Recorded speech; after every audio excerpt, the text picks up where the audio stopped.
조용히 들리는 지혜자의 말들이 우매한 자들을 다스리는 자의 호령보다 나으니라. 지혜가 무기보다 나으니라. 그러나 죄인 한 사람이 많은 선을 무너지게 하느니라. 지금 그 전도서는 크게 두 단락입니다. 그래서 하나는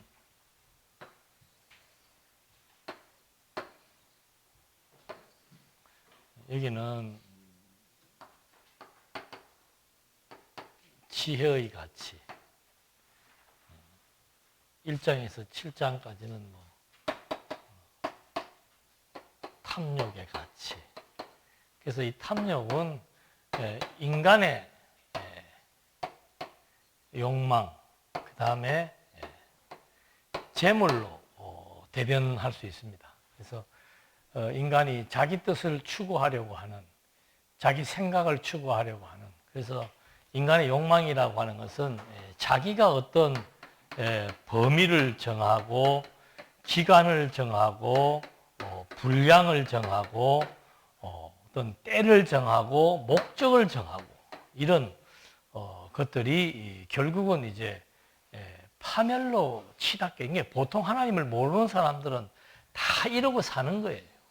근데 이것이 왜 문제가 되는가 하면은 이대로 안 되기 때문에 그래요.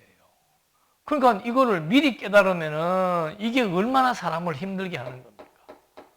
하나님이 정해놓은 범위가 있는데, 하나님이 정해놓은 범위대로 되게 돼 있는데, 그 범위를 내가 정해놓고는 안 된다 그러고, 빠르다 그러고, 늦다 그러고, 빠르면 빨라서 스트레스 받고, 늦으면 늦어서 스트레스 받고, 이런 식의 인생 자체가 인간에게 너무 힘든 일이란 말이에요.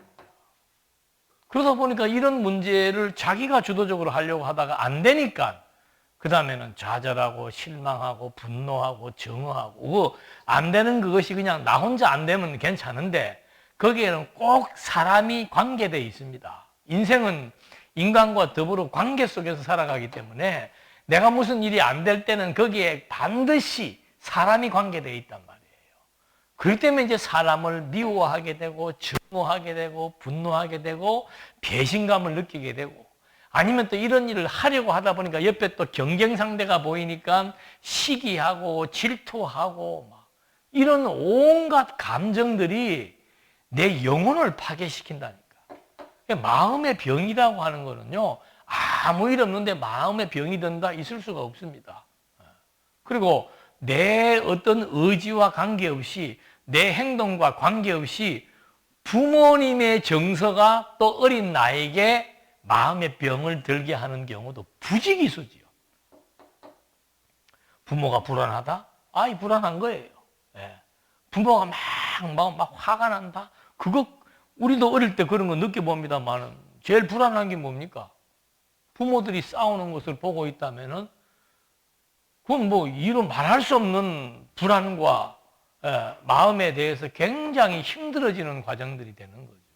그러니까 그렇게 타의에 의해서 주어지게 되는 내 심리적인 상처나 타격, 아니면 이제 좀 성인이 되면 그 다음에 자기가 무슨 일을 주도적으로 하려고 하는 그런 것으로 말미암아 안 되는 것으로, 또는 거기에 사람들이 껴 있어서 그 사람과의 관계 속에서 좌절. 근데 여러분 요즘에 그 TV 보면은 그 자연인 나오잖아요, 자연인. 자연인 나오면은요, 거기에 나오는 사람 10명이면 10명 다 사람하고의 관계 속에서 상처받은 사람들이에요. 그러니까 그 사람들이 그걸 치유할 방법도 없고, 그걸 극복할 능력도 없으니까는 알아요, 모르겠다 그러고 산속에 들어가서 혼자 사는 거예요. 그 어떻게 보면 그게 또 본인들에게는 치유의 방법이 될 수 있고, 또 나름대로 거기에서 행복을 찾을 수도 있겠죠. 왜? 사람과의 관계 속에서 극복이 안 되는 사람들은 그런 방법이라도 찾아야 되는 거예요. 그러니까 인생이라고 하는 것이, 인간의 욕망이라고 하는 것이 이게 얼마나 무서운 거냐 이 말입니다. 근데 더 무서운 거는 뭔가? 로마서 2장에 보면은 이런 욕망을 사형에 처하는 죄라고 밝혀놓은 거예요. 여러분, 시기심을 갖고 있으면 어떻게 됩니까? 사형에 처한다니까? 누구를 미워한다. 그 사형에 처하는 죄라고 얘기하는 거예요. 내 심리가 괴로움에도 불구하고 더 가중되는 거, 차라리 성경을 모르면 좋아. 더 가중되는 거는 뭔가 하면은 사형이라는 형벌까지 주어진다는 거죠. 그래서 하나님의 의가 그렇게 중요한 겁니다. 인간이 이런 상태에서 살아가고 있는데 이제는 뭐가 나타난 거예요? 하나님의 의가 나타난 거예요. 이 모든 사형에 해당되는 벌을 하나님의 아들 그리스도가 대신 죽음으로 해결하셨고, 이제는 그분이 가지고 있는, 여기는 사망의 유전인자라고 보면 돼요. 우리도 이렇게 사람을 보면 음습한 사람이 있잖아요. 예? 사람을 이렇게 만나면 밝은 사람이고, 밝은 에너지를 가지고 있는 사람, 긍정적인 말을 하는 사람을 만나면 재밌고 마음이 편해지잖아요. 근데 만나면 부정적인 얘기, 싸운 얘기, 아니면 본인의 기운이 음기가 있어. 한방에서는 양기, 음기 얘기하는데, 만나면 어두워. 나는 그 사람하고 만나서 얘기하면 나도 어두워져. 그런 거라 이 말이에요. 그 사형 선고받는 그걸 그리스도가 해결해 주었는데, 이제 우리의 그 음기, 음습한 기운을 뭐로 바꿔놓은 거예요? 생기로 바꿔놓은 거예요. 살아나는 기운으로 바꿔놓아. 그게 하나님의 의라 이 말입니다. 그러니까 과거에는 절망과 뭐 좌절과 실망과 피해의식과 우울함과 미래에 대한 소망이 없음과 뭐 여러 가지 많은 그런 심리 상태에서 그리스도를 믿음으로 말미암아 거듭나고 중생했다라고 하는 변화의 첫 번째 요인은 뭔가? 내 생각과 마음이 달라지기 시작하는 거예요. 죽은 기운에서 이제는 살아나는 기운으로 생명감이 넘치게 된다는 거예요. 그래서 하나님의 백성들은 얼굴에 뭐가 난다 그래요? 빛이 난다. 생기가 있기 때문에 빛으로 나타난다는 거죠. 그럼 어떻게 생기가 생기는가? 이게 전부 해석입니다. 해석. 사리의 해석을 아는 자가 누구냐? 왜 이러면 안 되는지에 대해서 아는 자가 누구냐 이 말입니다. 인간의 욕망대로 안 된다는 사실을 아는 자가 누구냐? 인간의 욕망대로 안 되면 누구 뜻대로 되느냐? 하나님의 뜻대로 된다는 사실을 아는 거가, 그게 이제 생기를 얻어 사는 사람들이 첫 번째 보유하게 되는 구조적인 사상의 변화라 이 말입니다. 이건 엄청난 얘기를 하는 거예요. 이번 어저께도 우리가 우리 연구생들 논문 지도를 이제 마지막으로 했는데, 거기에 시기심에 대해서 발표한 사람이 있는데, 이 친구도 그렇게 하나님에 대해서 호의적이고 그거 참 웃기는 사람이죠.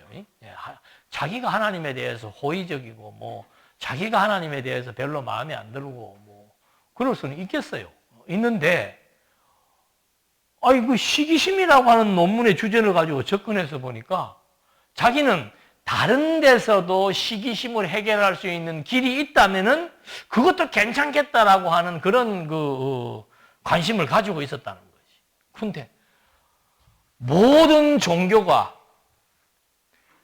대부분의 유명한 심리학자들이 마지막에는 해결책이 없으니까 무엇을 택하라? 종교를 택하라고 했는데, 다른 모든 종교들은 답이 없는 거예요. 기독교만이 답이 있는 거예요. 그 기가 막힌 거 아니에요? 네. 사형에 해당된다는 것까지 다 확인을 하고, 사형이라는 것은 우리가 재판적인 판결에 의한 죽음만이 사형이 아니에요. 내 영혼이 파괴되는 게 사형당하는 거예요. 내 영혼이 파괴되는 게. 근데 한 의가 나타나가지고, 하나님의 한 의가 나타나서 우리에게 생기를 불어넣어 주니까 모든 욕망대로 안 된다는 사실을 알고 주어지는 인간관계와 상황에 대한 해석의 기준이 달라져 버린다는 거죠. 이게 성장한 사람들은 입장을 바꿔서 생각하는 역지사지의 그런 해석 방식도 잘 택한다고 그래요. 근데 성숙하지 못한 사람은 남의 입장을 전혀 반영하려고 하지 않는 거죠. 내 생각만 옳고 내 입장만이 아프고 나만 아프고, 그 유아들이죠, 유아. 그리고 자꾸 상대방에게 내가 이러니까 이 문제를 좀 어떻게 해달라고 하고, 피곤한 관계라니까. 여러분 밖에 나가 보십시오. 자기 자랑 아니면은 자기 억울함을, 누구를 만나서 뭐 억울한 얘기, 힘든 얘기 들으면 여러분 힘들어요, 힘 안 들어요? 그 마음이 행복합니까? 그것도 이상. 남이 힘들어하는 거 들으면 같이 힘들어. 나는 제일 힘든 게 뭔가 막 병원에 신방 가고 이러는 거. 그거 자체가 뭐 싫다 좋다 문제가 아니고, 그 아픈 사람, 고통스러워하는 사람은 너무 마음이 아파요. 그게 힘든 거야. 근데 요즘은 믿는 사람들에게 신방 가면 자기들이 날 위로하는 거죠. 아이고, 목사님 걱정하지 마세요. 어떤 아는 분은 뭐 이미 다 사형선고 받아놨는데, 아이고, 뭐 빨리 가면 좋지요. 뭐. 걱정하지 마시라고. 대부분의 많은 사람들은 하나님을 모르면 이 탐욕의 가치를 두고 사는 사람들, 죽을 때까지 자기 욕망을 이루려고 하고, 그것이 안 됨으로 말미암아 받는 그 엄청난 상처. 그래서 지혜가 왜 가치로운지를 말해주는 겁니다. 지혜가 왜 가치로운지. 근데 또 애석하게도 이 지혜가 많은 사람들이 막 보는데 막 황금의 가치처럼 보이면은 막 구름대처럼 몰려드는데, 지혜가 맨날 세상에서는 재물한테 당하고, 불량배한테 당하고, 권력자한테 당하고, 힘이 없어 보이는 거예요. 예수님이 이 땅에 오셔가지고 막 다윗보다도 우월한 그런 정치력, 그런 통치력, 그런 권세, 그런 막 권위를 가지고 나타났다면은 전 세계가 아마 다 기독교인이 됐을 거예요. 근데 그 당시에 왜 많은 사람들이, 극소수만이 그리스도인이 되었는가? 그거는 이 지혜의 가치가 잘 드러나지 않기 때문에 그런 거라는 거죠. 그걸 지금 전도서 기자가 말해주고 있다는 거예요. 그래서 여기도 조용히 들리는 지혜자, 좀 말이 좀 확성기를 틀어놓고 막 세계만방에 얘기하면 얼마나 좋습니까? 막 덕망에 있는 유명한 종교 지도자가 이런 말씀을 깨달아서 한마디 해주면은 막 우리 기독교인들, 전체 기독교인들이라도 다 제대로 이해할 텐데. 그런 의미지요. 그리고 지혜가 무기보다 나으나, 그러나 죄인 한 사람이 많은 선을 무너지게 한다. 그러니까 뭐 우리도 그런 거 알잖아요. 큰 어떤 조직이 무너지는 거는 막 큰 힘이 아니에요. 그리고 10장 이제 1절로부터는 지혜자와 우매자의 마음의 상태를 여기서 또 구별해서 얘기해 주고 있습니다. 가치 판단이니까, 그래서 계속해서 지금 이렇게 상대적으로 구별해 가지고 비교해서 설명을 해 주는 거예요. 그래야 무엇이 왜 더 좋은지를 알 수 있으니까. 죽은 파리들이 향기름을 악친하게 만드는 것 같이 적은 우매가 지혜와 존귀를 난처하게 만드느니라. 지혜자의 마음은 오른쪽에 있고 우매자의 마음은 왼쪽에 있느니라. 우매자는 길을 갈 때에도 지혜가 부족하여 각 사람에게 자기가 우매함을 말하느니라. 주권자가 내게 분을 일으키거든 너는 내 자리를 떠나지 말라. 공사람이 큰 허물을 용서받게 하느니라. 그러니까 그 무지의 그 폐해는 뭔가 지혜의 영예를 무색하게 만드는 거죠. 그러니까 뭐 그 한 사람의 악담, 한 사람의 그 좋지 않은 모략들이 아무리 선을 추구하고 좋은 일을 하려고 하는 사람들에게 누가 되고 그들을 방해하는 거. 그래서 여기 악을 행하는 마음, 이게 똑같은 거예요. 이게 악을 행하는 마음이에요. 우리는 뭐 악을 행한다면 뭐 자꾸 도덕적으로만 생각하는데, 하나님 보실 때 악을 행하는 마음이 뭔가? 내가 범위를 정하고 기간을 정하고 분량을 정하고 목적을 정하고 이래야 된다 저래야 된다 하는 거. 하나님의 뜻이면 항상 그걸 우리는 마음판에 새기고 살아야 돼. 하나님의 뜻이면 이럴 수도 있고 저럴 수도 있다고 생각의 폭을 넓혀야 되는데, 그 하나님의 뜻을, 하나님 자체를 부정하니까 이래야 된다라고 하는 자기 주관, 자기 생각만이 앞설 수밖에 없는 거죠. 그래서 결국은 이런 지혜와 무지의 차이가 어떻게 나는지에 대해서 말해줍니다. 그러면서 5절로부터 내가 해 아래에서 한 가지 그 재난을 보았노니 그 주권자에게서 나오는 허물이라. 우매한 자가 크게 높은 지위들을 얻고 부자들이 낮은 지위에 앉는도다. 또 내가 보았노니 종들은 말을 타고 고관들은 종들처럼 땅에 걸어다니는도다. 함정을 파는 자는 거기에 빠질 것이요 담을 허는 자는 뱀에게 물리리라. 돌들을 떠내는 자는 그로 말미암아 상할 것이요 나무들을 쪼개는 자는 그로 말미암아 위험을 당하리라. 철 연장이 무뎌졌는데도 나를 갈지 아니하면 힘이 더 드느니라. 오직 지혜는 성공하기 유익하니라. 주술을 베풀기 전에 뱀에게 물렸으면 술객은 소용이 없느니라. 이건 뭐 세상적인 이치를 가지고 지금 설명을 하는 자입니다. 왜 어리석은 자를 높은 지위에 앉히는가? 우리도 그렇잖아요. 지혜로운 자가 통치자가 되어야 국민들, 백성들이 편안한데 악심이 많은 사람이, 어리석은 사람이 또는 독선적인 사람이 통치자가 되어버리면은 이제 그 반면에 백성들이 힘들고 어려워지는 거. 종들이 말을 타고 귀족처럼 행세하는 거. 그것도 웃기는 거죠. 옛날 시대에 말한다면은 요즘 또 그런 경우 많습니다. 부동산 졸부들이 하루아침에 부자가 되면은 그 부자들이 누리는 그 사람들은 또 그 사람들이 어떤 살아왔던 그게 있나 봐요. 나는 뭐 그렇게 뭐 안 해봐서 모르겠는데 태생적으로 그렇게 상위층에 살아온 사람들은 뭐 그냥 그렇게 살아가는데 그러지 못하다가 갑자기 부자가 된 사람들은 이제 옛날로 말하면은 머슴이 돈을 주고 양반 타이틀을 가지고 살아갈 때 하루아침에 양반 행세를 할 수 있냐 이 말이죠. 그런 것처럼 그 패단이 참 무엇인지를 여기에서 말해주는 겁니다. 어리석음은 해받으나 지혜는 성공하기에 유익하다. 유익하다. 해서 11절까지 나와 있는 말씀들을 확인해 본 겁니다. 그래서 여기 지금 방금 읽어드린 말씀들도 보면은 뭐 너무도 쉬운 얘기 아니에요. 함정을 파는 자가 거기에 빠질 것이요 담을 허는 자가 뱀에게 물리. 요즘 뭐 이런 게 뭐 안 돼. 옛날 시골에서 보면은 그 담장 사이에 뱀들이 돌을 좋아해 가지고 습기와 돌을 좋아하는 뱀들이 꼭 그 돌로 쌓아놓은 담 안에 많이 들어 있었나 봐요. 그래서 그런 그걸 허물어 버리는 사람이 도리어 자기가 해를 당한다는 거고, 돌들을 떠내는 자는 그런 말미암아 돌 떠낸다 이 말은 돌을 쪼개는 걸 석공들 말합니다. 저도 그 석공하는데 한번 구경 갔다가 돌이 무지하게 튀더라고요. 이게 돌 떠는 사람들은 돌에 맡겨, 나무 쪼개는 사람들은 나무 쪼개는 그 나무가 튀어가지고 찔리는 그런 그 어려움을 겪을 수도 있고, 철 연장이 무뎌졌는데도 나를 갈지 않으면 당연히 힘이 더 들겠죠. 그 다음에 주술을 베푸기 전에 뱀에게 물렸으면 그럼 뭐 아무 의미 없는 거죠. 자기가 뭔가 보여주겠다고 하다가 못 보여주는 거하고 똑같은 거죠. 그래서 이런 말들은 자기가 파놓은 함정에 빠지는 그런 것과 똑같은 그런 그 결과를 보게 되는 겁니다. 그 하만 보십시오. 하만이 유대인들을 전체를 몰살하려고 얼마나 기가 막힌 계획을 세우고 최고 실권자에게 모든 권세를 위임받고, 누가 보더라도 그거는 유대인들은 죽게 돼 있는 거예요. 하나님을 알면은 그런 거에 대한 두려움이 없는 거죠.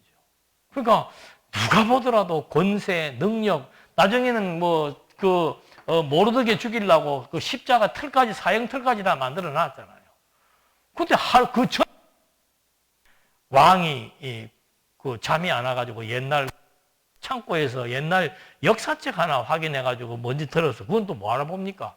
그걸 보다가 아이고 이 모르드게가 훌륭한 사람이라는 걸 역전돼가지고 자기가 파놓은 함정에 도리어 이 십자가의 틀에 하만 자기가 달려서 죽는 거를 성경은 말해주고 있잖아요.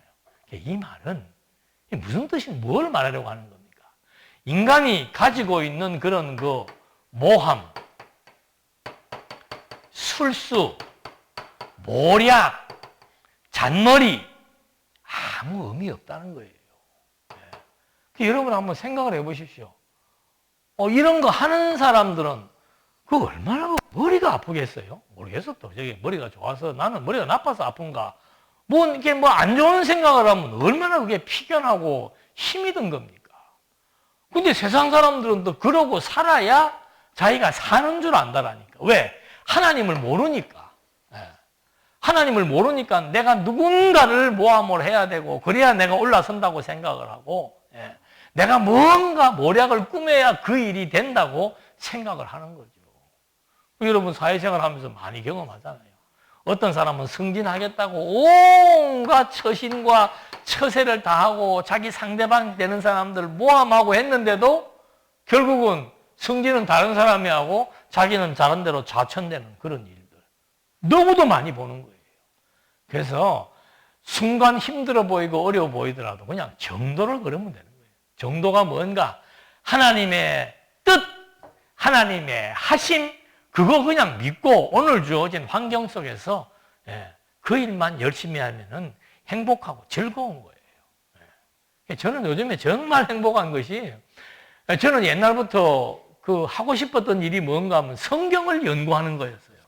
근데 저한테 주어지는 과제는 성경을 연구하는 게 아니고 다른 것들을 자꾸 하라고 하는 그런 과제들이 주어지고 이렇게 하다 보니까 정말 그냥 앉아서 성경만 연구하고 싶은데 했는데 이제는 어떤 틀에서 벗어나고 나서 보니까 내가 하고 싶은 것만 하면 돼. 너무 행복하고 나는 성경을 연구하는 게 제일 쉽고 재밌고 즐거워요. 그래서 이번 주간도 또 상주에 가서 이제 바이블 마스터 클래스라고 하는 이것이 이제 2차로 출애굽기를 시작하게 되는데, 출애굽기는 제가 한두 번 했겠습니까? 똑같은 성경이라도 똑같은 출애굽기를 연구해도 20시간 강의를 위해서 연구하는 것과 5시간을 위해서 연구하는 것과 10시간을 위해서 연구하는 것과 1시간을 위해서 연구하는 것이 그 논점과 맥락들에 대한 강조점들이 다 다르다는 거 아닙니까? 그래서 할 때마다 새롭고 재밌는 거예요. 할 때마다 새롭고 재밌는. 왜 그런가? 그냥 오늘 내게 주어진 하나님의 일이 이러구나라고 생각해서 그것만 하고 살면 되는 거예요. 그래서 저는 한 번도, 저는 내 스승 되시는 분이 묻더라고. 그 양반은 하나님이 하신다고 늘 얘기를 해놓고는 연말에 가면은 막 내년도 계획을 엄청나게 짜더라고. 그래서 내가 그럼 왜 그렇게 짭니까? 그랬더니 그럼 목사님이 왜 안 해? 그러더니 나 안 하는데. 나는 한 번도 내년도 10년 계획을 세워본 적이 없습니다. 내년에는 내가 무엇을 해야지 하면서 그거에 대해서 구체적인 세워본 그걸 계획한 바가 없다고 했더니 가만히 쳐다보고 있더라고. 저놈이 바본가 모질하나 이렇게 해서 봤는지 나는 그걸 모르겠어요. 근데 지금까지 30년의 세월을 2020년에 내 목표는 그거는 뭐다라고 정해놓은 적이 없어요. 그냥 작년에 했던 거 할 수 있는 일 연결되어서 넘어오면 매 그거 하는 거예요. 주어진 일만 보고 하는 것이지 내가 무슨 미래의 어떤 것들을 설계하고 계획하면서 내년도에는 이걸 내가 성취하리라. 내년도 나의 목표는 이것이다. 해본 적이 없어요. 인생을 지금까지 살면서. 그런데도 살아오잖아요. 그러니까 그 모양이지. 그렇게 얘기할 수도 있겠죠. 그 모양이라도 저 모양이라도 나는 내가 행복하면 되는 거예요. 그게 바로 뭔가 그냥 분복에 만족하며 살면 되는 겁니다. 하나님께서 내가 계획한다고 계획하지 않았다고 하나님이 계획한 일을 안 시키겠습니까? 내가 그냥 원대한 꿈을 갖고 치밀한 계획을 세웠던들 하나님의 계획이 거기에 없다면은 그건 안 되는 일이에요. 그러니까 어리석은 일에 자꾸 시간 낭비하고 에너지 쏟지 말고 그냥 오늘 주어진 일, 금년에 할 수 있는 일은 보이잖아. 금년에는 대충 이런 일이 전개되는구나. 그러면 그런 일에 맞도록 한 달 전에 준비해야 될 거, 2달 전에 준비해야 될 거, 그거 하나하나씩 준비해 나가면서 하다가 제가 2월 마지막 주, 2월 셋째 주간에 사실은 운남에 있는 목회자들에게 가려고 열흘을 계획을 해놨습니다. 그게 중간에 이제 무슨 이렇게 조금 차질이 생겨가지고 예약을 다 취소하고 그만둔 거예요. 근데 지금 같으면 갈 수 있습니까? 없습니까? 못 가죠. 하나님의 뜻이라고 하는 게 그런 거예요. 아니, 운남에 가서 목회자 세미나를 개최한다는 것이 얼마나 좋고 아름답고 대단한 일입니까?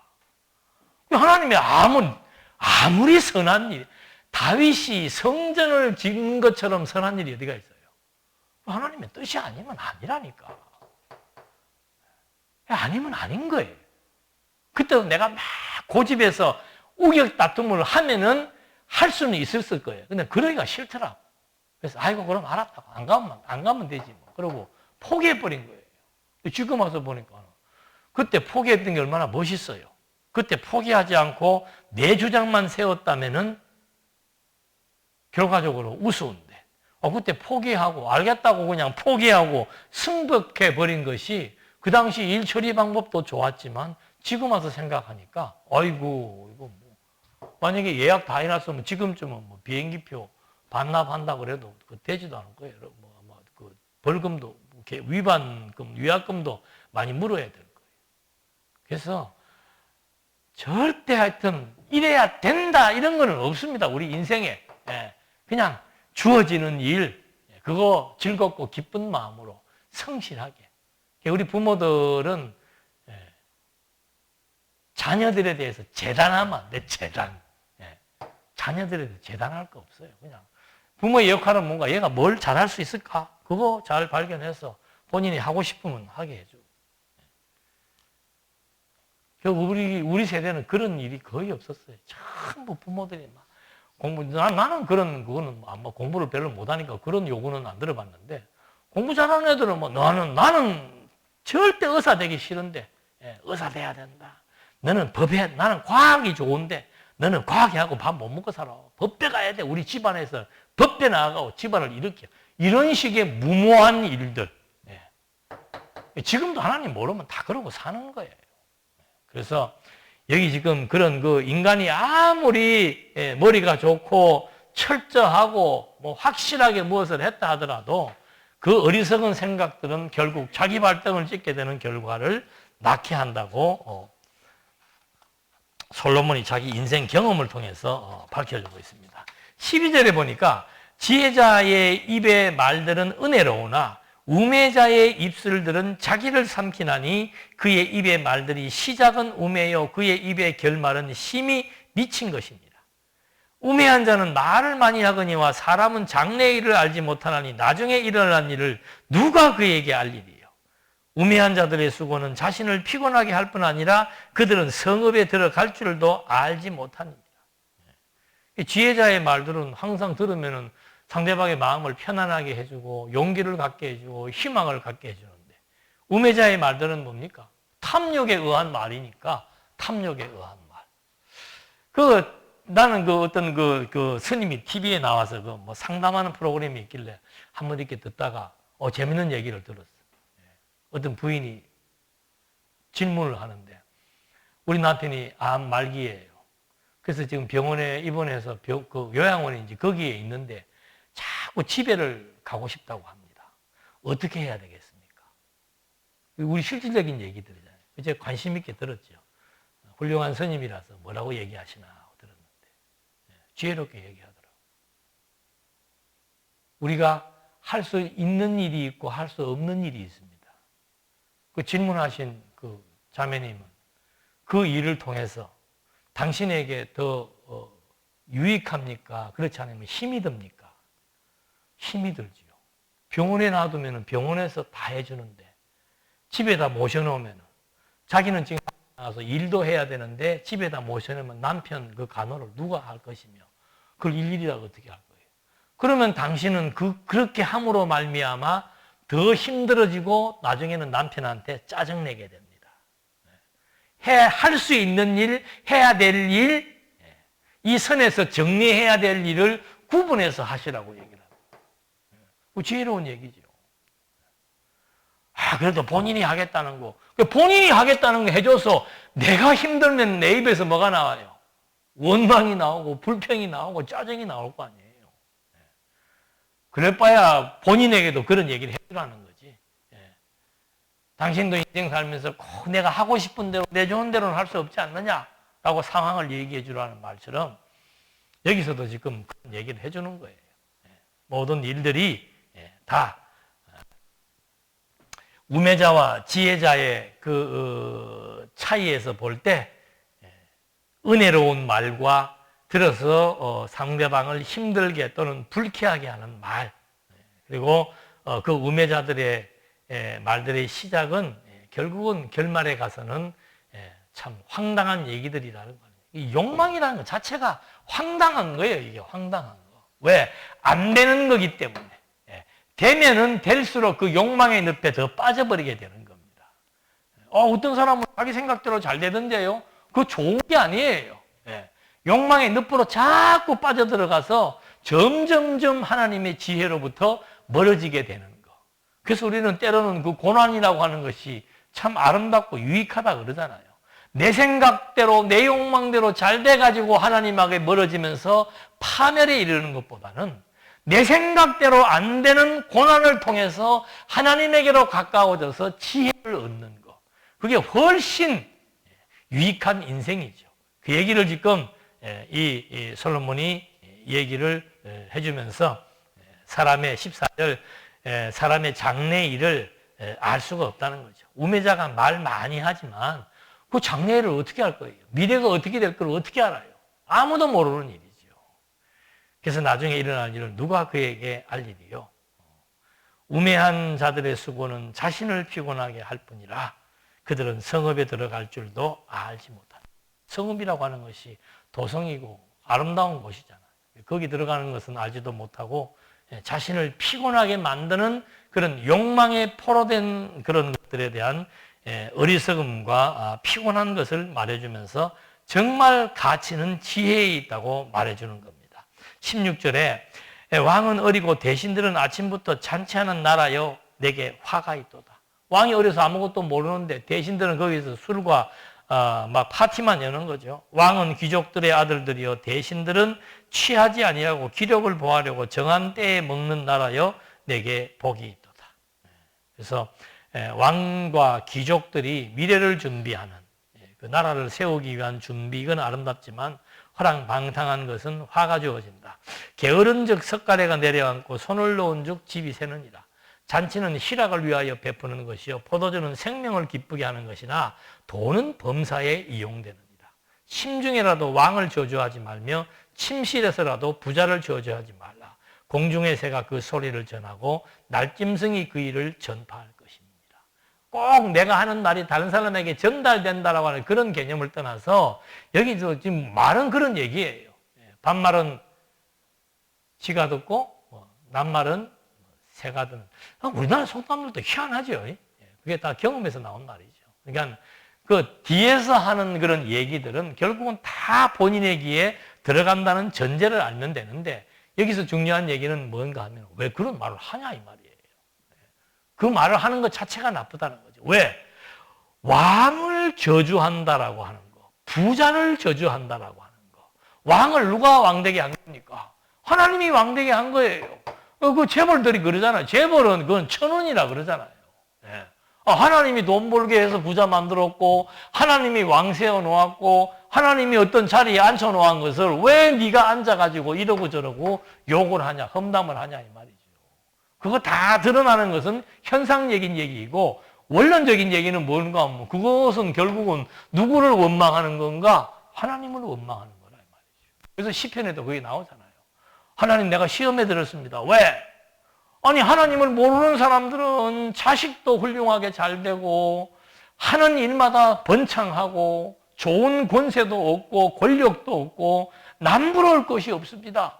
그런데 하나님을 믿는 나는 자식들도 속썩이고 사업도 안 되고 되는 일도 없고 이거 시험에 들어야 안 들어요? 들지요. 그게 불신앙이라고 말해주는 거예요.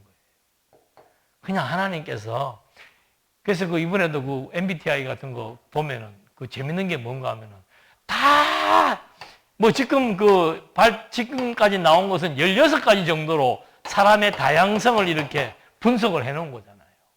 사람이 다양하다는 것은 뭔가 하면은 누군가가 다 이렇게 분배해 주었다는 전제가 있는 겁니다.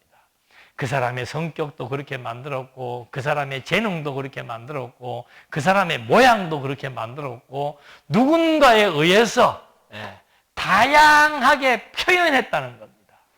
근데 왜 네가 이 사람에 대해서 비난하고 너는 이 사람에 대해서 판단하냐 이 말이죠.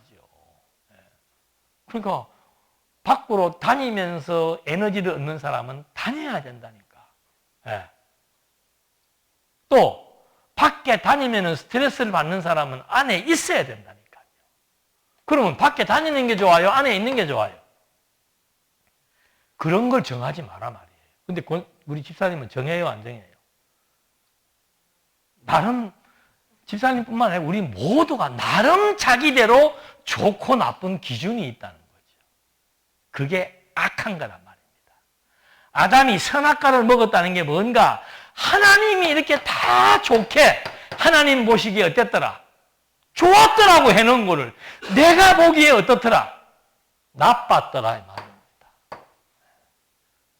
왜 이렇게 동작이 떠? 그 동작이 빠른 게 좋아요? 뜬 게 좋아요?